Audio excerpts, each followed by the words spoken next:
तुम बैठे रहो किस्मत के भरोसे, यहाँ तो दिन रात मेहनत चल रही है। तुम बैठे रहो किस्मत के भरोसे, यहाँ तो दिन रात मेहनत चल रही है। हार कैसे मान लूँ यार, जब जीत का इंतज़ार मेरी माँ कर रही है, जब जीत का इंतज़ार मेरी माँ कर रही है। इसी जोश और जुनून के साथ आज हम राजस्थान जीके की EORO के लिए राजस्थान जीके की बेस्ट शानदार क्लास लेकर आ चुके हैं। तो सभी के सभी विद्यार्थी क्लास में जुड़ जाइए और शानदार तरीके से इस सेशन को, इस क्लास को ज़्यादा से ज़्यादा संख्या में शेयर कर दीजिए, लाइक कर दीजिए और चैनल पर नए हैं तो चैनल को सब्सक्राइब कर लीजिए। तो चलिए शुरू करते हैं। पहला प्रश्न आपकी मोबाइल स्क्रीन पर है कि राजस्थान में तीज का त्यौहार मुख्य रूप से कहाँ मनाया जाता है। तीज का त्यौहार मुख्य रूप से कहाँ मनाया जाता है भाई? जयपुर में, बूंदी में, झालावाड़ में या जोधपुर में? तीज का त्यौहार जयपुर में मनाया जाता है। कौन सी तीज की बात हो रही है? छोटी तीज की यहाँ पर बात हो रही है। कौन सी तीज? छोटी तीज। कब बनाई जाती है छोटी तीज? श्रावण शुक्ल तृतीया को। श्रावण शुक्ल तृतीया को छोटी तीज मनाई जाती है।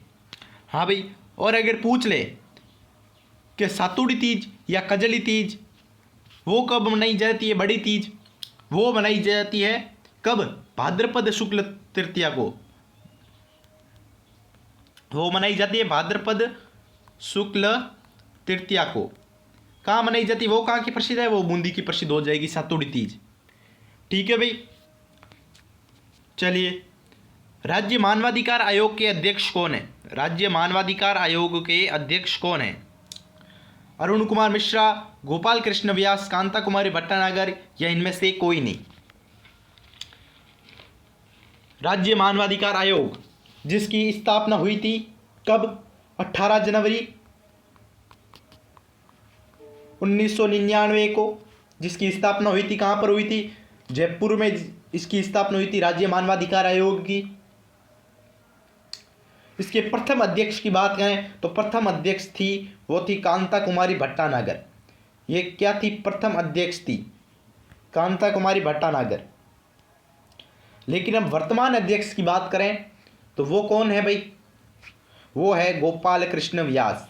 वर्तमान अध्यक्ष है गोपाल कृष्ण व्यास। इसी के साथ राष्ट्रीय मानवाधिकार आयोग का भी मैं बता देता हूं, एग्जाम की दृष्टि से इंपॉर्टेंट है। राष्ट्रीय मानवाधिकार आयोग जिसकी स्थापना हुई थी 10 अक्टूबर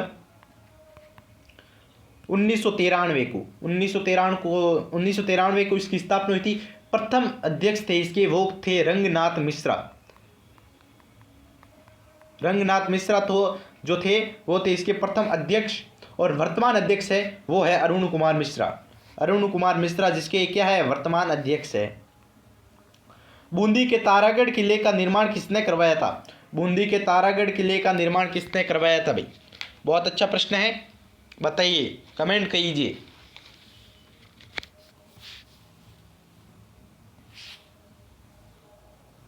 कौन हो जाएगा?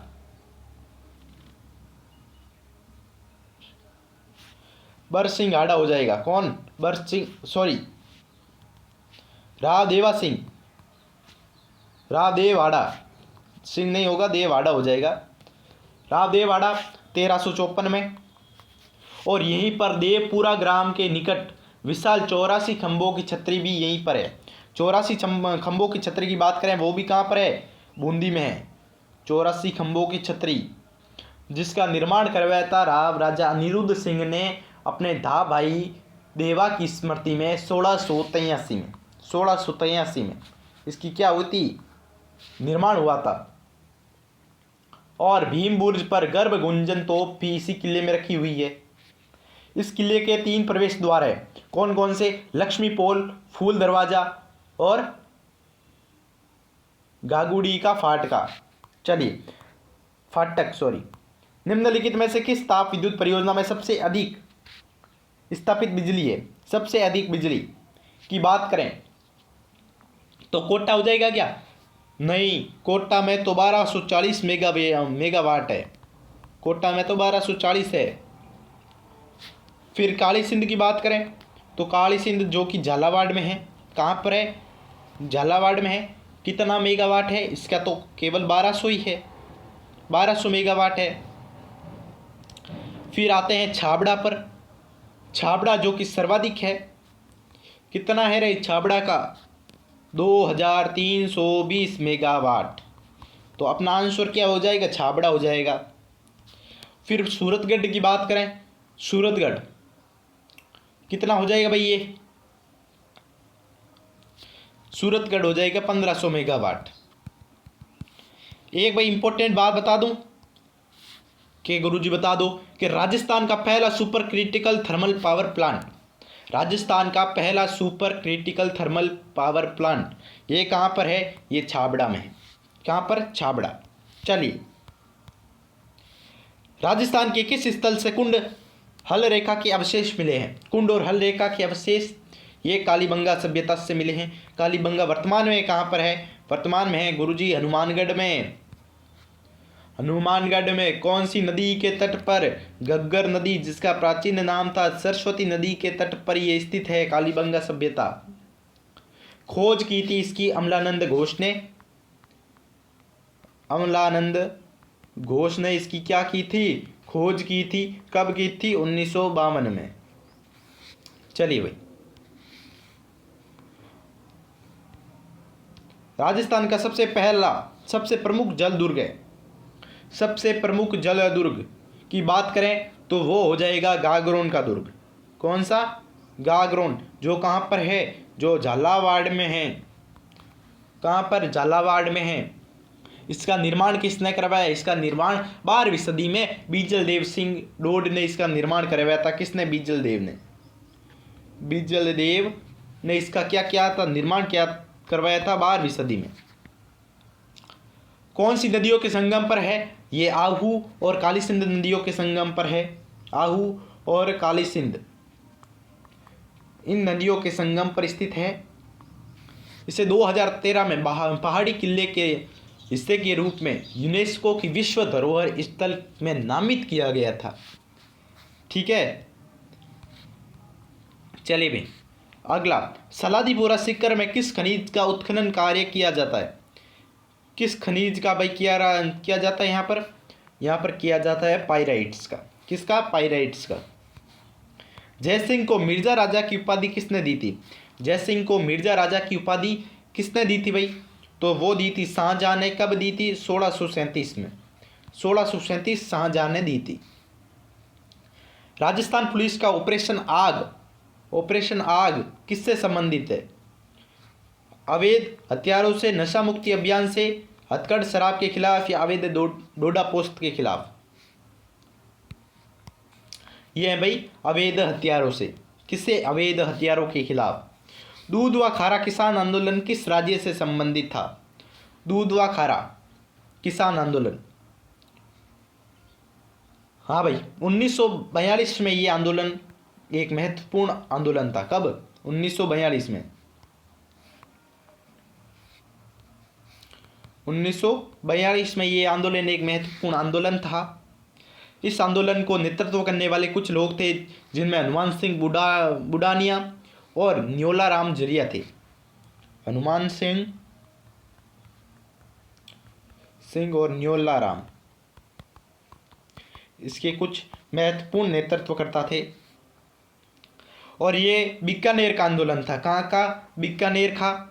और बीकानेर राज्य परिषद में भाग देखिए, आंदोलन में शामिल होने के लिए नेताओं ने बीकानेर राज्य परिषद में भाग लिया था। दूध व खारा जो कि वर्तमान में कहाँ पर है? जो कि अभी चूरू में है। कहाँ पर है? चूरू में है।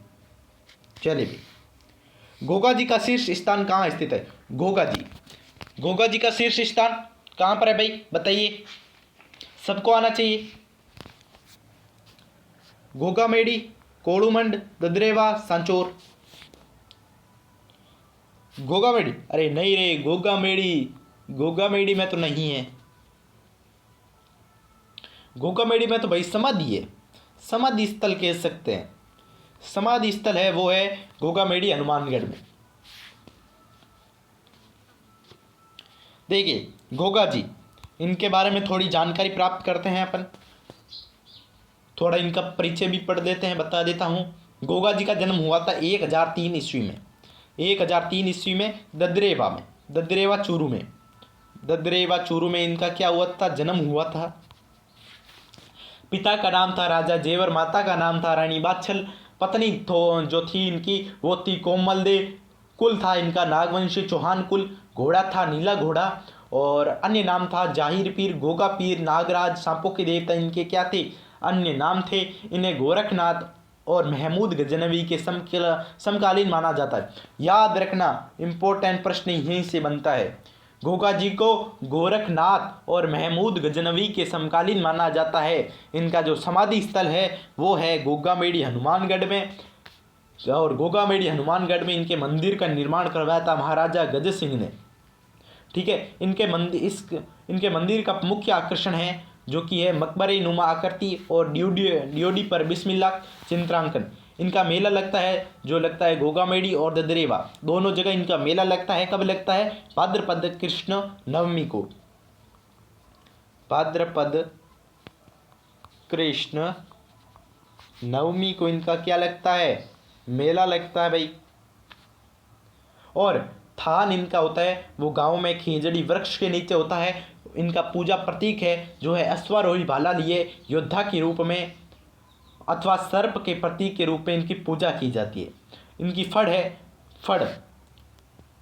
इनकी जो फड़ है वो है वाद्य यंत्र। इनके फड़ में जो वाद्य यंत्र होता है वो होता है डेक व मादल।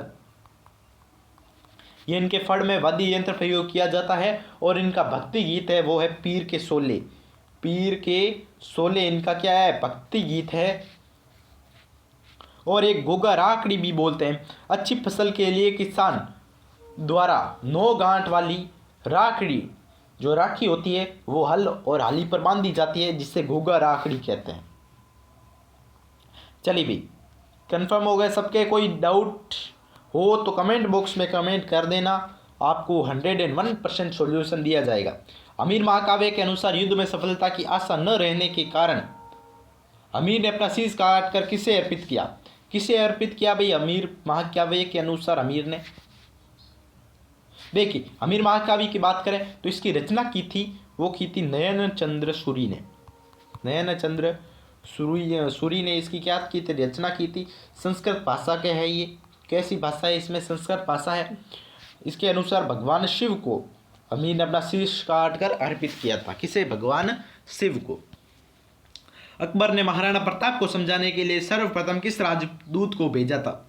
सर्वप्रथम किस राजदूत को भेजा था? अकबर ने 4 शिष्टमंडल भेजे। कितने? 4। कौन सा? पहला था जलाल खान।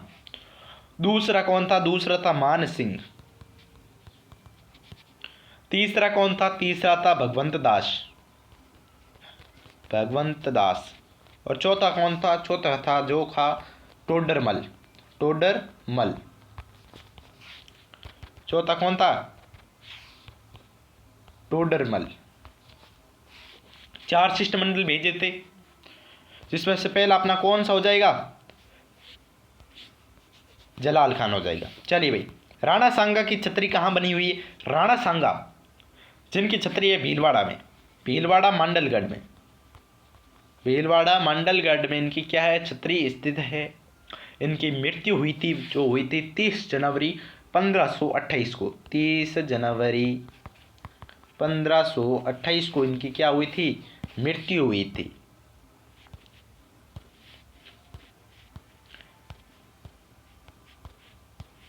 चलिए, राजपुताना शब्द का सर्वप्रथम प्रयोग किसने किया था?